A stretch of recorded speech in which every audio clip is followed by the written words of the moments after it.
What's going on, everybody? Welcome back to a new episode of Warp Factor Fiction. Since we started this journey, we've been watching Enterprise. That's right. The show that started it off, all of it, really. It's the prequel series to Star Trek Everything. That's right. It's Jonathan Archer on the very first Starship mission, and we've been going month by month. Of course, we cover season by season each month. We split it up into 2 episodes where we cover half a season in each one, and we're on season 4, which is the final season of Enterprise, and then we will be moving on to Discovery.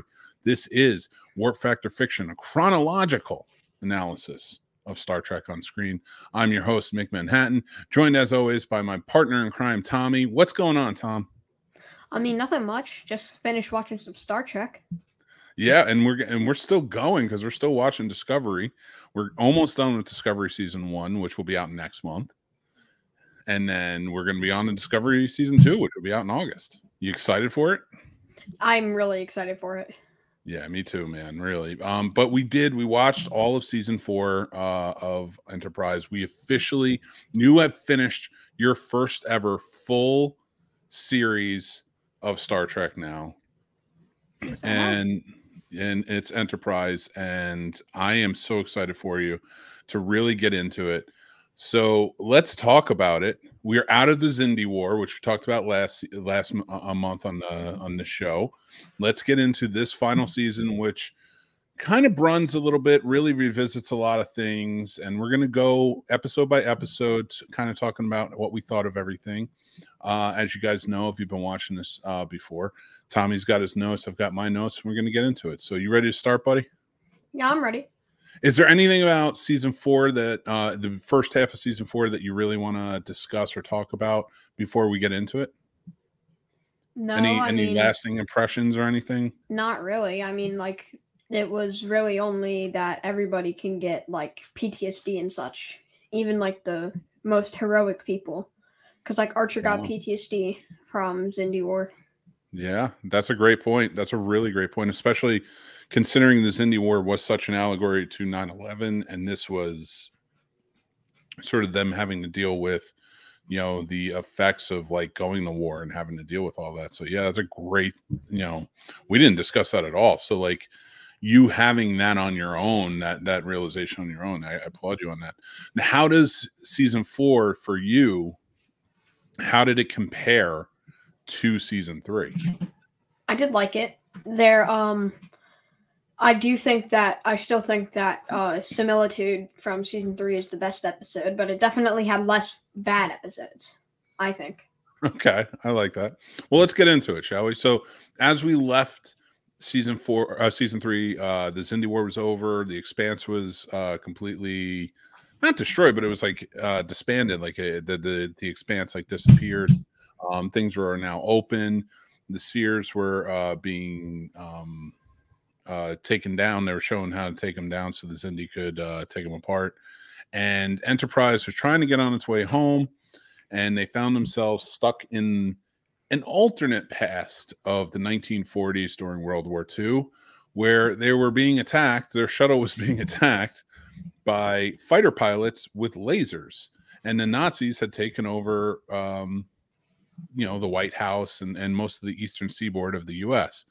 And this picks up right where that left off. Archer was taken in custody by the Gestapo Nazis, and there were some aliens among their ranks. So the first episode back is Stormfront, followed quickly by Stormfront Part 2. Stormfront is, following the destruction of the Xindi weapon, the Enterprise crew discovers that they have been sent back in time to 1944. However, history has been altered, leaving Nazi Germany in control of a large portion of the eastern United States. Jonathan Archer is captured and must escape must escape and use the help of the people around in Brooklyn, 1944, to help him figure out what's going on and get back to his crew, while his crew has to figure out how to get back home. What did you think about this first episode coming in? Like, it's a time travel episode, which is not new to Star Trek whatsoever, but more new to you when it comes to Star Trek. You know, how did you feel about it coming in, and especially for a World War II time frame? I didn't have super high hopes for it because the first episode of last season was not good. I don't think they did it right, but this one exceeded my expectations. I liked it. Mm-hmm. It was not the best episode of this half, but it was still a good episode. I think so too. I think it was a good episode. And Stormfront Part 2, talking about it some more. So Archer is now he's joined up with another woman who helps in the rebel fight on the city streets of New York with some mobsters who are trying to go against the Nazis and take them down. Silic attacks Trip. Silic is a Suliban who attracts Trip. Vosk wants to make a deal with Archer. Vosk is one of the alien Nazis who wants to make a deal with Archer so that way they can try and get back home as well. Supplies of the ship for the completion of his time machine to return for a trip to the 22nd century. That's where they're from. So, like, there's a whole bunch of alien mishaps going on here. The Nazis don't totally trust the aliens. The aliens definitely don't trust the Nazis. Archer and the rest of the crew are kind of stuck in the middle of it all, just trying to stop them and correct the timeline. And I thought they did a good follow-up to it, but it did seem a little rushed. How did you feel about Stormfront Part 1 and then going into Stormfront Part 2? And then I'm going to ask you who in each episode was your shining character. I feel like this would have been better if they had done a 3-parter. I think because you can get more in depth, get a little bit more background. You don't have to rush things as much. I liked it. It was not as bad as the first episode of season 3. Yeah, I mean, that was a pretty rough episode. But to your point, like when we talked about that in the last season, like it was one of those ones where if it had just been placed maybe somewhere else in the season, might have been better. It seemed to kind of come out of nowhere. This didn't really seem. They set this up pretty good with the last season, like even saying that once you try to leave the Expanse, it can mess with you, it can warp time, you can put you in different places. So it's kind of strange, but I did like how in Stormfront and Stormfront Part 2, they, it kind of was that away mission feel. You needed some sort of, you couldn't just have them go home. You needed to have that separation between the Xindi, the Expanse, and them. And, kind of bringing that back and changing it up a little bit, I thought really worked. And it kind of gave us that time travel episode, which, again, is not something that's missing in the Star Trek world. What did you think about the time travel element to this? I like the time travel element. I feel like it was done well. I like it better than how they use it on Carpenter Street. Mm-hmm. In the last season, Carpenter Street was a good episode. I think it's a better episode overall, but I like how they use time travel in this one better. Okay, I like that too. So you liked how it was all tied up, and this story was just done and brought back. Mm-hmm. Okay, cool. Who is your shining character in Stormfront Part 1 and Stormfront Part 2? Both of them were Archer. Yeah, Archer seems to be the one that really stuck out to me as well. And that's going to be sort of a theme, I think, in this season. A lot of Archer. That's not really for me. Well, no, and I can't wait to hear more about that because I think it's going to be mostly Archer Trip to Paul, because I do feel like in this season you got a lot of the season 4 seemed to shy away from a lot of the crew aspect and focus more solely on certain members of the crew. Mm-hmm. And I didn't love that aspect of it. So there's things that are taken away, and it seemed like a lot of fan service to it. So now we get back to the aptly named episode, Home. The crew is finally home. The crew takes some time off. Archer meets an old friend, Captain Erica Hernandez, who is now heading out the NX-02 Columbia, the second starship in the command at Starfleet, and she will be running that ship. But they're out on a nature hike, rock climbing expedition, just taking a nice vacation, which Archer desperately needs, just like the rest of the crew. T'Pol takes Trip to Vulcan with a surprise waiting to go stay with her mother. And T'Pol is a future husband waiting for her. So Phlox finds out Earth has become xenophobic after the Xindi Wars and the attack. So you know what xenophobic, right? It means, right, my friend? Yes, like fear of aliens. Well, it's a fear of anything on the outside. So you can be xenophobic as a Virginian or an American. So anything. So like if you could hate people who are from Maryland, saying I'm from Virginia, I don't trust anybody from Maryland, or something like that. From a different state. You can be xenophobic in people. It's more racism when it comes to race, or it's more, things like that. But it's more people from outside of where you're from. So it's more geographical than anything. But in this instance, because aliens do live amongst, and the attack came from an alien race, the xenophobia is about other alien races. So the humans are xenophobic against alien races. So this was a big episode. This showed a lot about this is the most I think we've spent on Earth in a long time. We get a lot of different things happening here. What was this episode like for you? What were some highlights for you about it? I mean, it was really crowded. There were 3 different storylines. There was the Archer and Captain Hernandez. There was the Trip and T'Pol one, and then there was the Phlox, Reed, and Hoshi one. And those were a lot going on in them, like you said. What did you think about them? How did they stand out? Archer and Hernandez, that one didn't really feel like Star Trek, because it wasn't anything really to do with that. I really like the way they did the Trip and T'Pol one, though. I think that one was done pretty well. Well, elaborate a little bit more. What did you like about it? It gives a lot of character development, and this one actually is really important for the entire season. So this episode's really sets a ton of stuff up. What does it set up? Well, there's one that it sets up with the Phlox one that's in the second half. And then, with the Trip and T'Pol, that's kind of throughout the entire season. It's more their love interest and their kind of how their relationship is coming together throughout the season and their back and forth. Yeah. And then of course, I'm sorry, what were you saying about? And then with Archer and Hernandez, it's the NX-02, which plays a role in season 4. We do get a lot of introductions in this one, especially now that we're going home. And the thing I liked about that is it's the fact that Trip doesn't feel a place to go home to. So that's why he ends up going back with T'Pol. And his home is T'Pol now. It's that love that he has for her that he finally comes to light and realizing by the end of it. And that relationship gets strengthened even for him.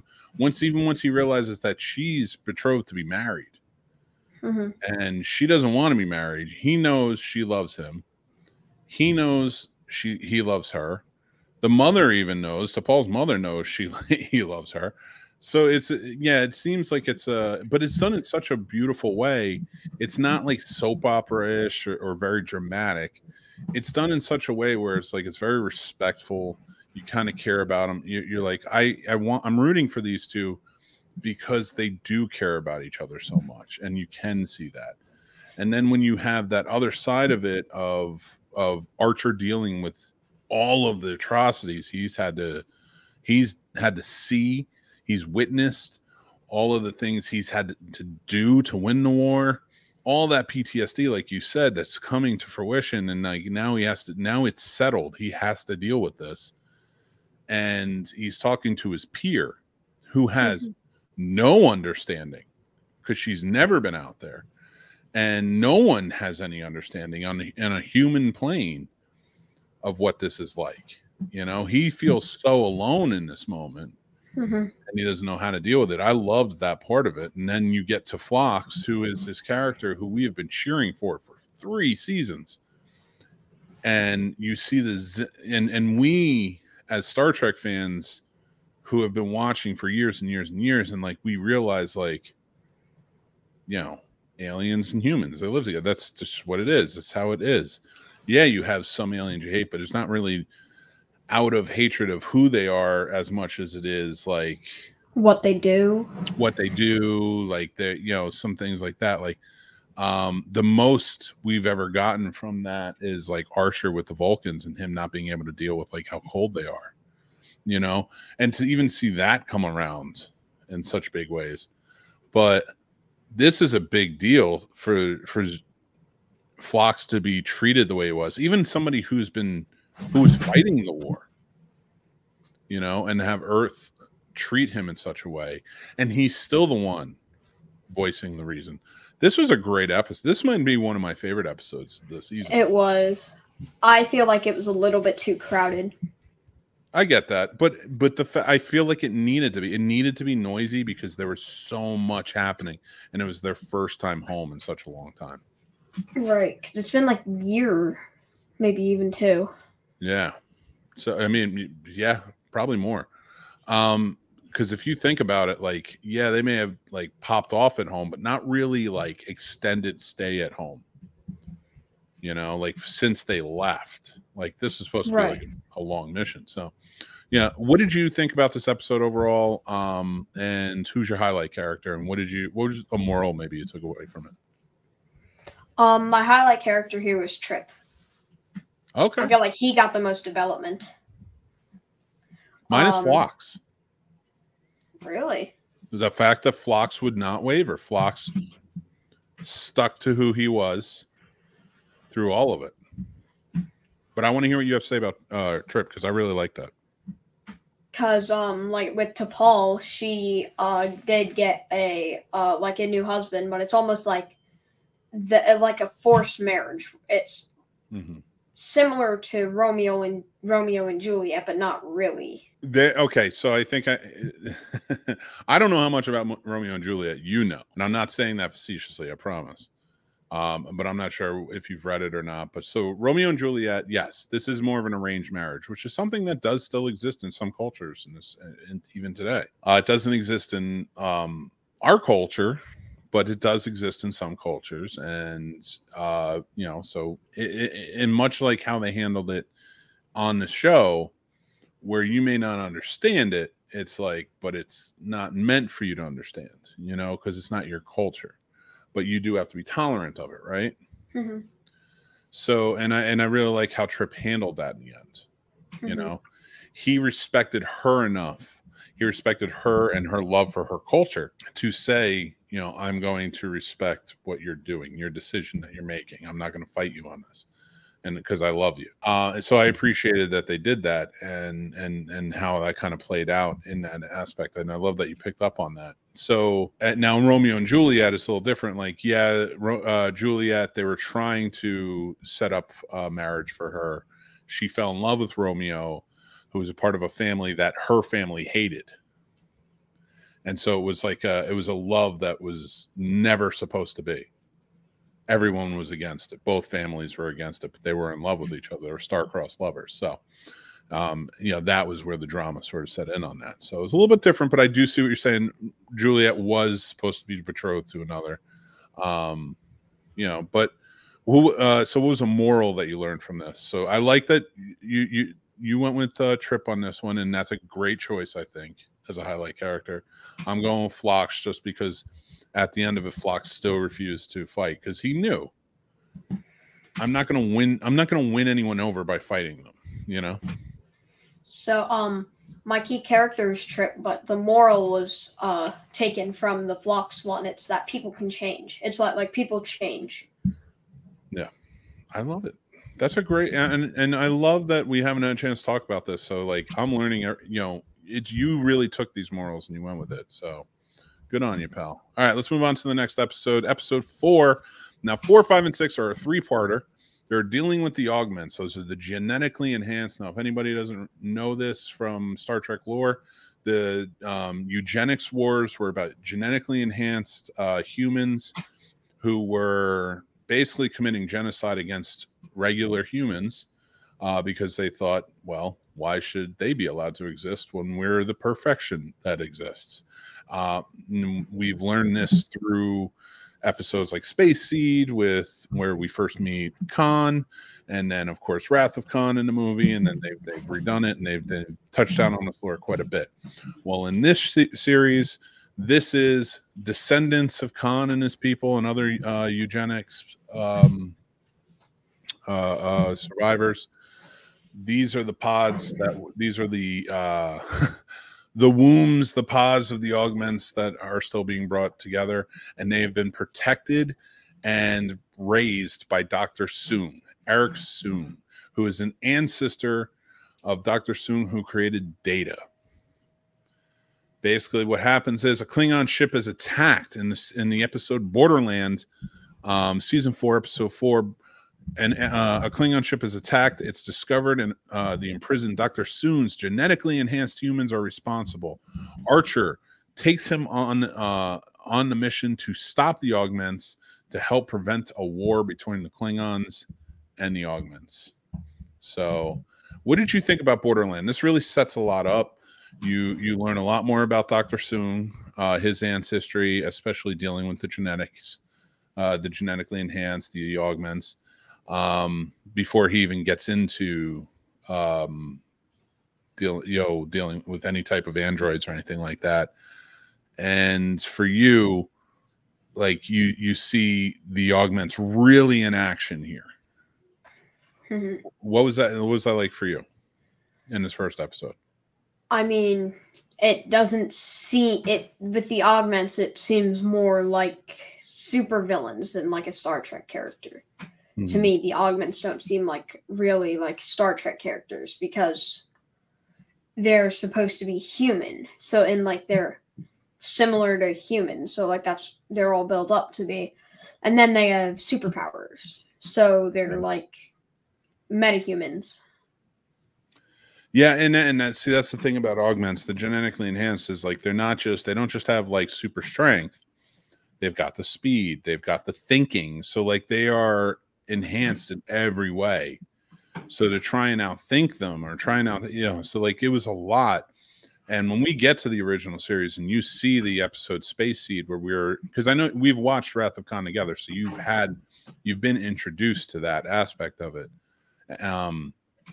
but once you see Space Seed and kind of see how they play it out, like where okay, these seem like they're okay people, they're just kind of trying to do their thing. But actually, no, they want us regular humans wiped off the face of the earth. And in Borderlands, where they purposely go to take out a Klingon ship, that's no easy feat, and they do it very easily. With they really two of them. Yeah. So yeah, 2 of them take out like a whole bunch of Klingons to take over the bird of prey. So for you, and now of course Dr. Soong is now on Enterprise. He's being carted around, and you always get that feeling throughout the episode, played by the great Brent Spiner, who always plays Dr. Soong or plays Data or some variation of, he's always the guy. So it's so great to see him back in action and be a part of the show. So for you, what did you think of the episode? Before we go on to, let me read the other 2 episodes so that way we can kind of talk about it, because this is a 3-parter, so I don't want to leave it on. So then it's followed up by episode 5, which is Cold Station 12. The augments are on their way to Cold Station 12, where the augment embryos are kept. So is Enterprise. They find who is the augment who is not genetically enhanced. It's their brother. That's I forget his real name, but they call him Smike. They call him Smike. That's right. Yeah. And he's basically the runt of the litter. They call him like a dud, like he doesn't have any powers or anything like that, but he is their brother. So, and like even like Soong is like, that's your brother, like you're gonna respect him, don't hurt him or anything. But they always kind of like leave him to protect things, the embryos, stuff like that. And then the 3rd episode, episode 6, is the augments. The augments have yet again escaped. While Dr. Soong wants to hide the embryos, Malik has an entirely different and way more cruel plan. Let's talk about this, all 3 episodes. We'll talk about the morals you learned in each one. We'll talk about your key characters and such. Mm-hmm. But for you, what did you think about this series of episodes? Because it is a 3-parter. I would love to know what you thought about the story in a whole. And really, even though we've watched Wrath of Khan before, being introduced to what the genetically enhanced people, the augments, are. I really like it. I think it was really good. And I feel like there were multiple places where they could have expanded on and done better with, but it was still good. All right, so usually we go episode by episode, but there's a lot of this is like a 3-parter. I definitely want to talk about the story in a whole, and I want to get your feelings for it. What are some of your highlights in these 3 stories together? What did you think about finally, like, kind of learning more about the genetically enhanced things like that, the augments, going forward? Even though, like, you've seen Wrath of Khan before and stuff like that. Elaborate a little bit more about what you thought about these particular episodes, and then tell us some more about, like, your highlight characters and stuff like that. I really liked how they had, like, Smike, because, like, it's an augment, but he doesn't have the powers that augments have. I also liked when they took over the Klingon ship. I thought that was cool. Another thing that I liked was, like, the entire Cold Station 12 part, where it's, like, the invasion and they're about to explode and all the different viruses that they can use. Like how they used, like, that one virus. I believe it, like, it, like, took its blood or something. Yeah. Oh, yeah. When they go in, it's like a science medical office. Phlox has his friend there. Richard Kelly plays him. Really well done episode too, especially they leave Archer for dead. That was a solid episode. Cold Station 12 did a good job bridging the gap between the 2 episodes. I did like Smike, his introduction into it, and even that Archer was kind of showing him, like, we're not like that anymore. That's not who we are. That's not who. We don't want you to die. We don't even want your brothers and sisters to die, but we don't know what to do here. Like, they're not stopping. They're, and he seemed to get it. Like, Smike started seeming to get it and starting kind of pulling in. So I kind of like that other side of it. But, it begs the question. It was like, is it because he had more humanity in him? Possibly. So, all right, let's talk about your. So, let me talk about mine first. My highlight characters on each. Archer all day for all 3 episodes. Mine was a group effort. Because, like, group effort, it was mainly Archer and Soong, but, like, Phlox was Cold Station 12. Phlox was a big part in it. You have some of the augments themselves that played a really big role. Yeah. So there's, like, a lot of people. So I can't really pick one. Okay. So the augments you don't have one for. No, like, there are all of the augments, like, a few of the augments, like the main one, like the super evil one, Malik. He's probably one of the key characters, but there were, like, 4, maybe 5 key characters, so that's just a group effort. Okay. All right, I'll give you that. Again, I would probably stick with Archer on mine. Phlox is definitely a close second. Phlox did a great job, especially in Cold Station 12, like you said. But it's the leaving Archer for dead and then him kind of coming back and still fighting his way out. I really liked. All right, so taking that away, then you have they defeat the augments. They come out of it. They put Soong back in. Now he's like, you know what? I'm getting a little tired of genetically enhanced. Maybe we'll go with androids. And then, of course, that leads open to what happens with Data, what happens with Lore, what happens with before, and down the line. So it's just a nice little foreshadowing into what we can expect in the future. And it's not even him who makes them. So it's a good portion of it. But what is some morals that you learned? Are there one for each episode or all together? One big one. It was embrace difference. Embrace absurdity, embrace difference. Embrace differences. I like it. I like it a lot. Okay. Very cool. I like it. All right, let's move on to episode 7, The Forge. Now, this is a 3-parter as well. This is the kicks off the 3-parter. After a bombing destroyed the Earth embassy on Vulcan, a group known as the Cyrenites. Cyrenites. Sorry, that's why I have you here, because you're great for this stuff. Are suspected. T'Pol receives a map from her Cyrenite mother, leading into a dangerous desert, the Forge. Okay, before we go on to any of the other ones, I do want to take this one by one because a lot happens here. Now, before we get into this, we see Admiral Forrest dies. A lot of people die, but Admiral Forrest is like our first big character who gets killed, and he's been around from the beginning. That kind of forces a big fight between Starfleet, especially Archer, who's not a big fan of the Vulcans, and the Vulcans, and like kind of how this all plays out. He takes up the investigation, even though the Vulcans are like, we don't want you. No, we don't. We're going after the Serana. What is it? Cyrenites. The Cyrenites. Don't worry, people. I have problems with that all over the place. It's not just alien names. So he and T'Pol decide, all right, we're gonna beam down. Well, actually, do they beam down? Yeah, they beam down into the Forge, right? They beam down away from the Forge because there's like jammers and everything. Yeah, so they can't beam into it. So they beam down, and then they decide to go into the Forge to find the Serenites and see if it was them, do their own investigation. Then we get into Awakening, which is episode 8. T'Pol and Archer confront the Serenites and meet T'Pol, who denies the embassy bombing. Archer, who? T'Pau, not T'Pol. T'Pau, who denies the embassy bombing. Archer, who has Sirach's essence, which he mind melded at the end of the episode of the Forge. What's his name? Sirach mind melded with him, and he got his essence.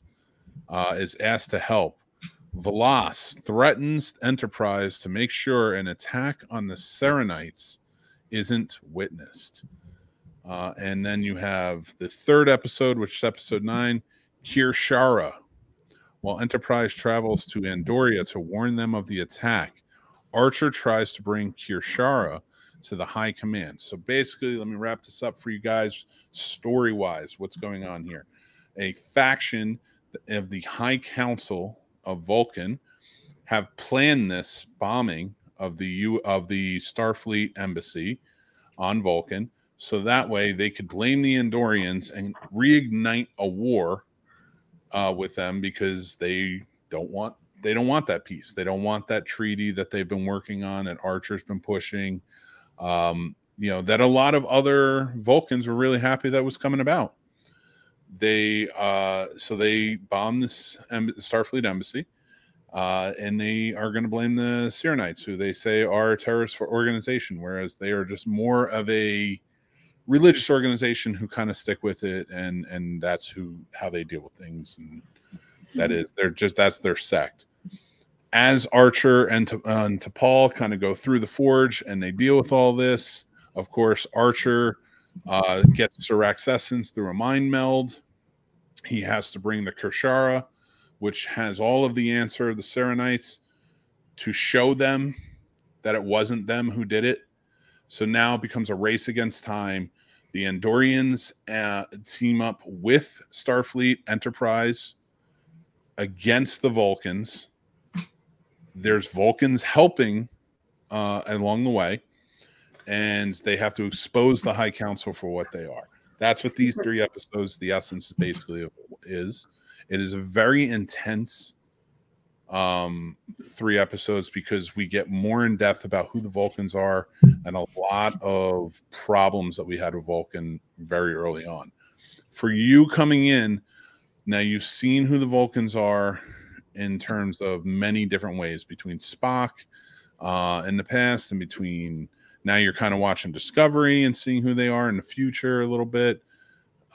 Going back and seeing this, what did you think of these episodes? The Vulcans seem more savage. They don't seem as like logical. But I mean, if you take it and you see it, but you know, also like taking into account like where Starfleet is at now compared to where it is in Discovery, where it is in next gen, things like that. The Vulcans are coming up with us as well. Mm-hmm. So I think that kind of opens it up a little bit, and I think that's kind of cool to see them being a little more savage in the beginning. Because really, beforehand, if you think about it, the Vulcans didn't really deal with many other, like, they knew who the Klingons were, they knew who the Romulans were, who were like a distant cousin. They've had people in the past, but for a long time, they've just been kind of dealing with themselves. And now that they've been like they've first contact with Earth, and they've taken to kind of mentoring Earth in this whole thing. It's become this huge thing, you know, like, so they are very involved in this. So like they're kind of coming up now, and there's an allegiance there. Now the Starfleet has been started, and now Vulcans are joining Starfleet. It's different, you know? Yeah. So what are some impressions you've had on Vulcan especially after these 3 episodes?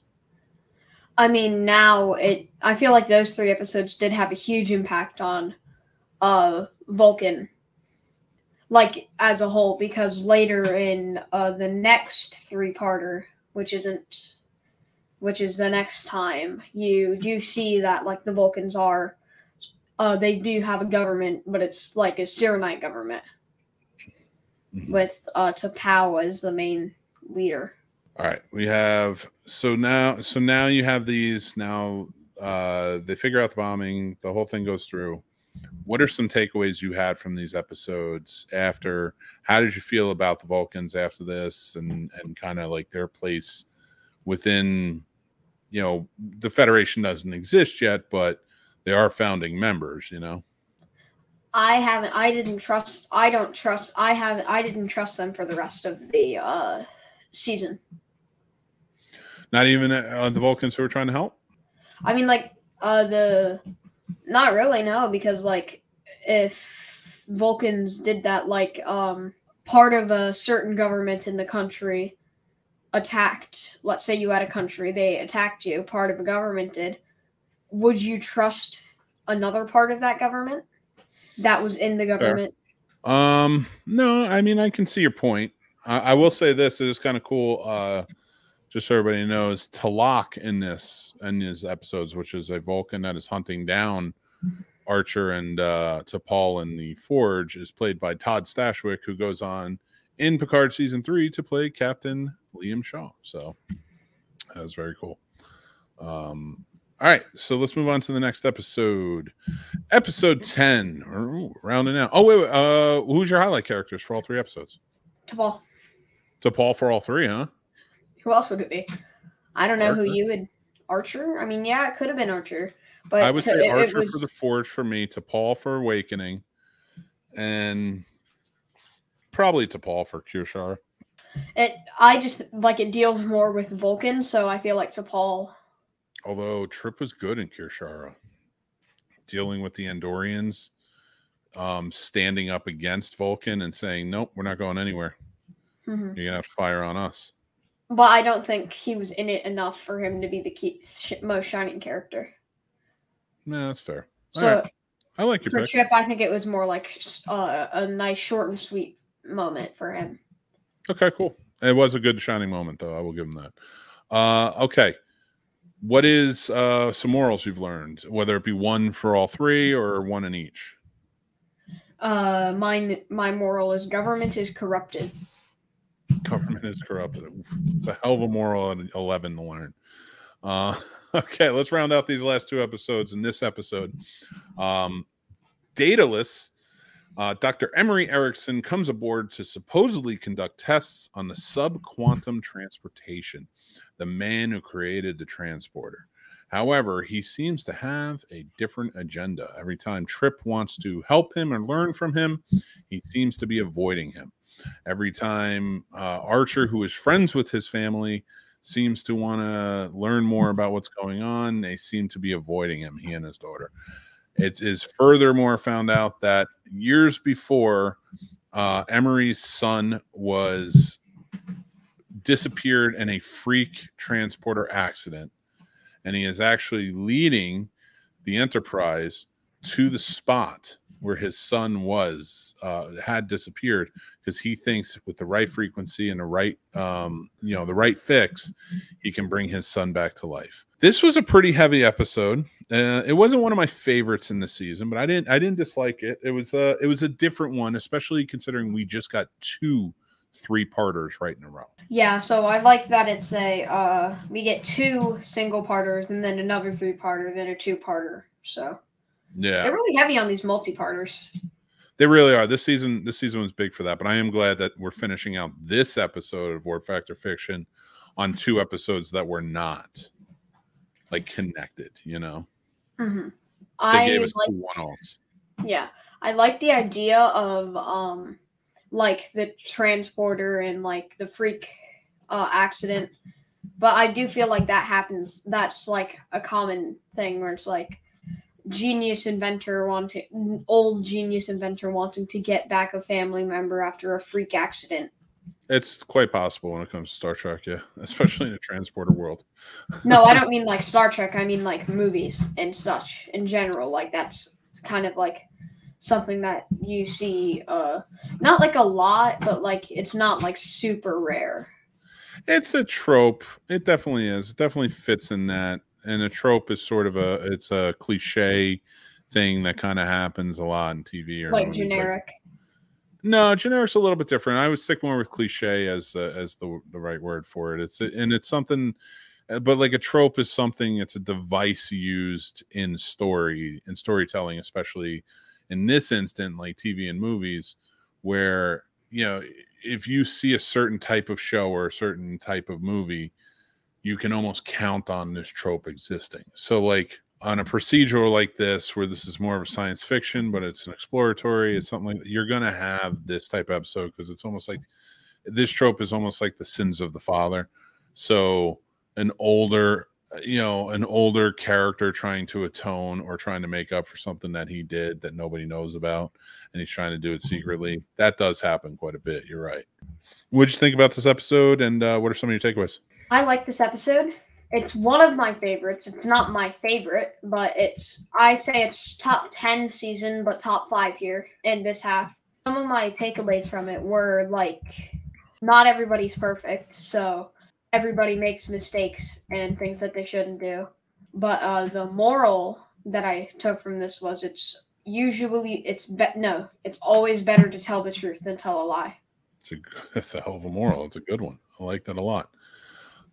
Okay, so who'd say your shining character was in this? Trip. Why Trip again? He was with he like helped with it a lot. You know what? Actually, I think you kind of won me over on that, because originally I was going to say Archer, but I think I'm going to go with Trip on this one. That's Archer, a good one. Really? I really like your moral on this too. All right, so let's finish out this episode. The last episode of this episode that we're going to talk about is episode 11. Of course, we do half a season, so we'll be back next week with the second half of season 4 of Enterprise. So make sure to come back and check that out. And we want to thank you guys for watching. Make sure to go and check out our YouTube channel as well if you're not watching this and listening to it, because we do have short episodes called Quarter Impulse, like 15-minute episodes where we talk about things about Star Trek that we really enjoy, like what are our favorite badges? What are our favorite starships? What do we think happens? Like, what do we think the food is like? Stuff like that, like things that we really enjoy. And if you have things that you want to hear us talk about, let us know in the comments. We'd love to hear them. So let's get started.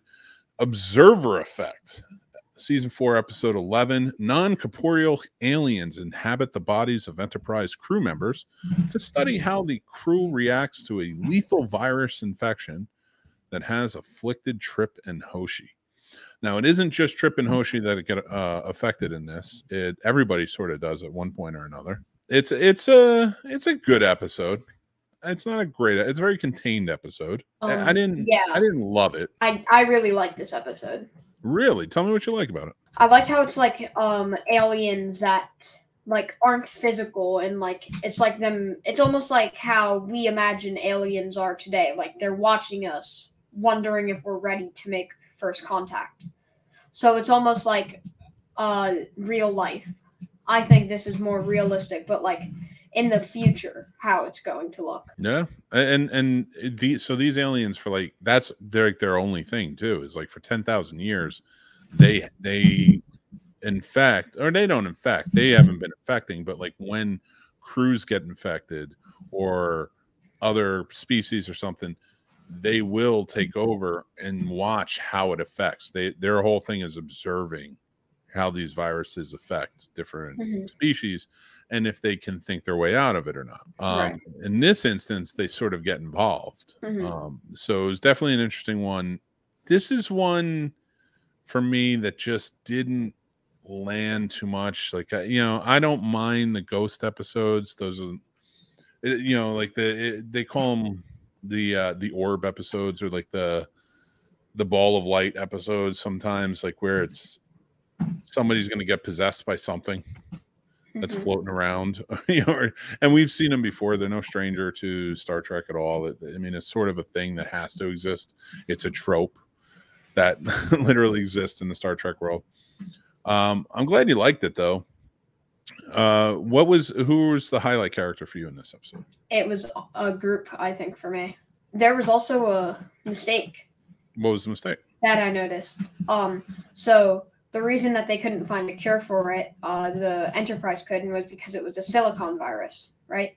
But silicon viruses can't replicate in carbon people, so they couldn't find a cure because it's not compatible with the human body. But that would mean that it can't replicate either. So they messed up there. Fair. All right. Well, I mean, for me, I mean, you would know that more than I do. You're the Mr. Science over here. You'd be the science officer. You should be wearing a blue shirt right now. Kind of. Is that purple or is that blue? It's closer to blue than any of the other colors. But yeah, Fair. It is purple.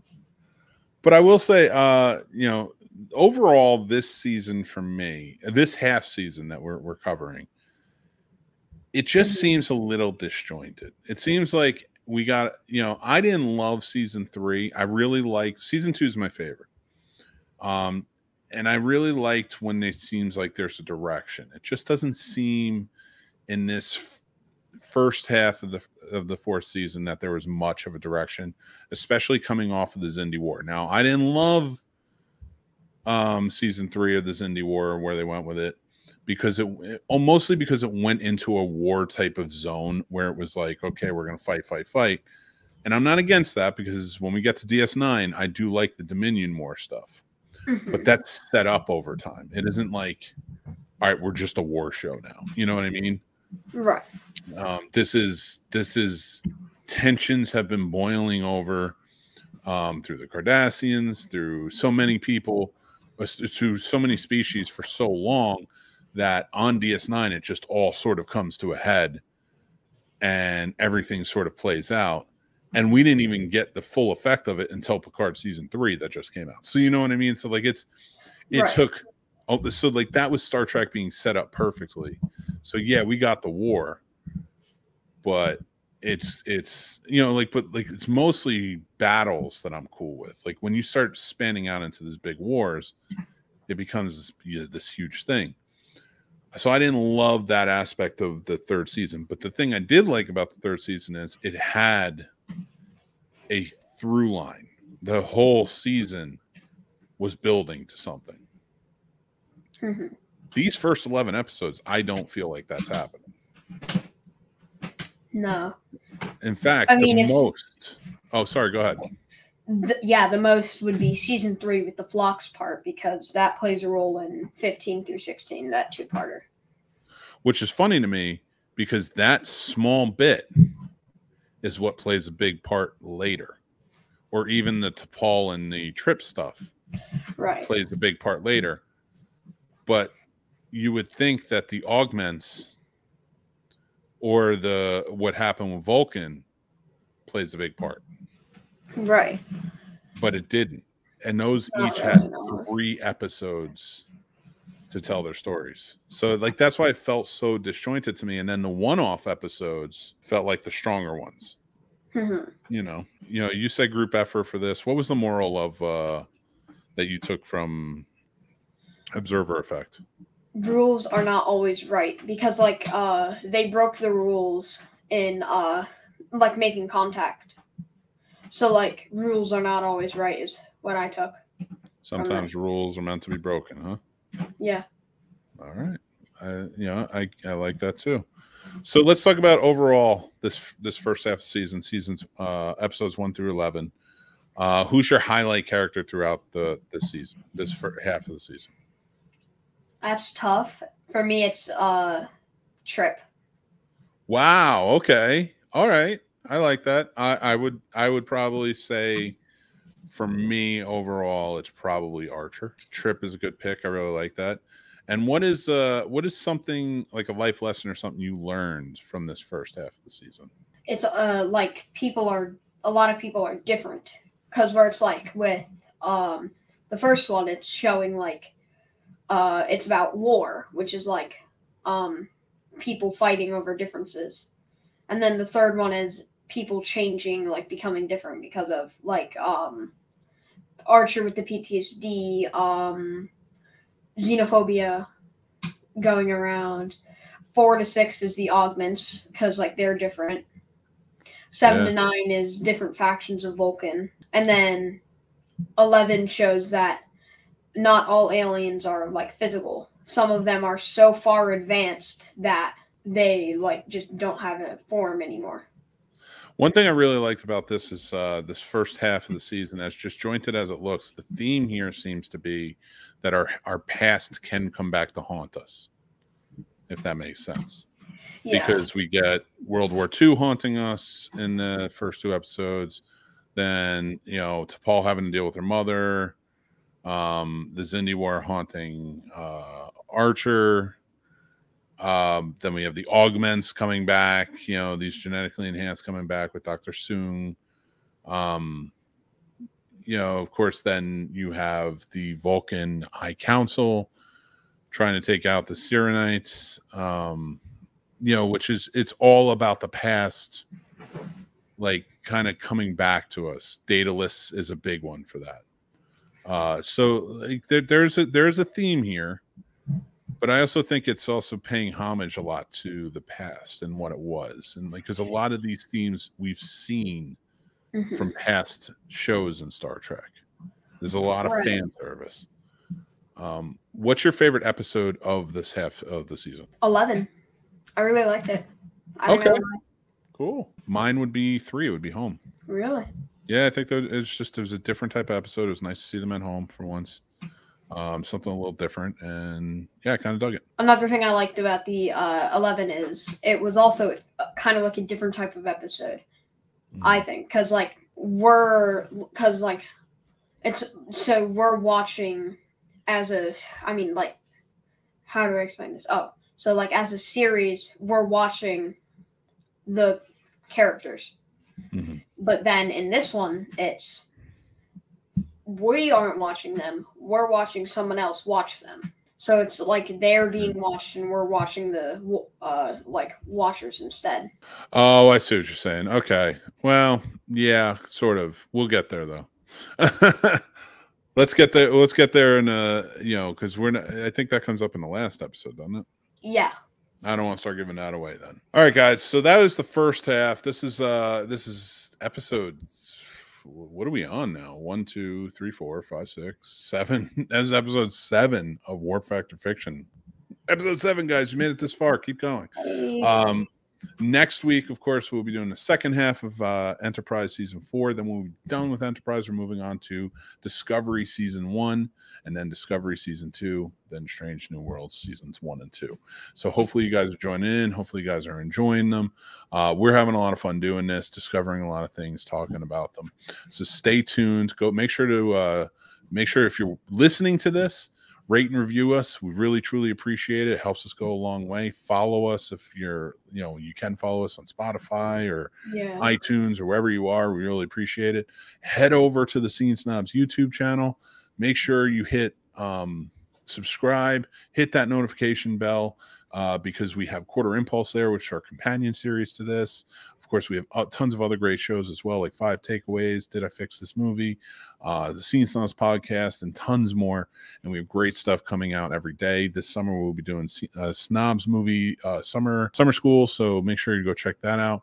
Go check out snobsmerch.com. Everything is down in the description below. You can go to our link tree, or you can go to any one of the links that are down there. Some really fun stuff. We have some cool Star Trek designs. We have some other cool sci-fi designs. If you're into horror, we have those. If you're into adventure, we have those. Just some really cool stuff. We'd love for you to go check it out. Tommy, you have anything you want to say before we take off? Live long and prosper. We'll just finish it off that way. Thank you guys so much for watching. We really appreciate you. I'm Mick Manhattan, of course, joined as always by Ensign Tommy, my young snobbit friend, and I will talk to you guys very soon. Again, let's do it one more time for him. Live long and prosper. Take care and have a good night.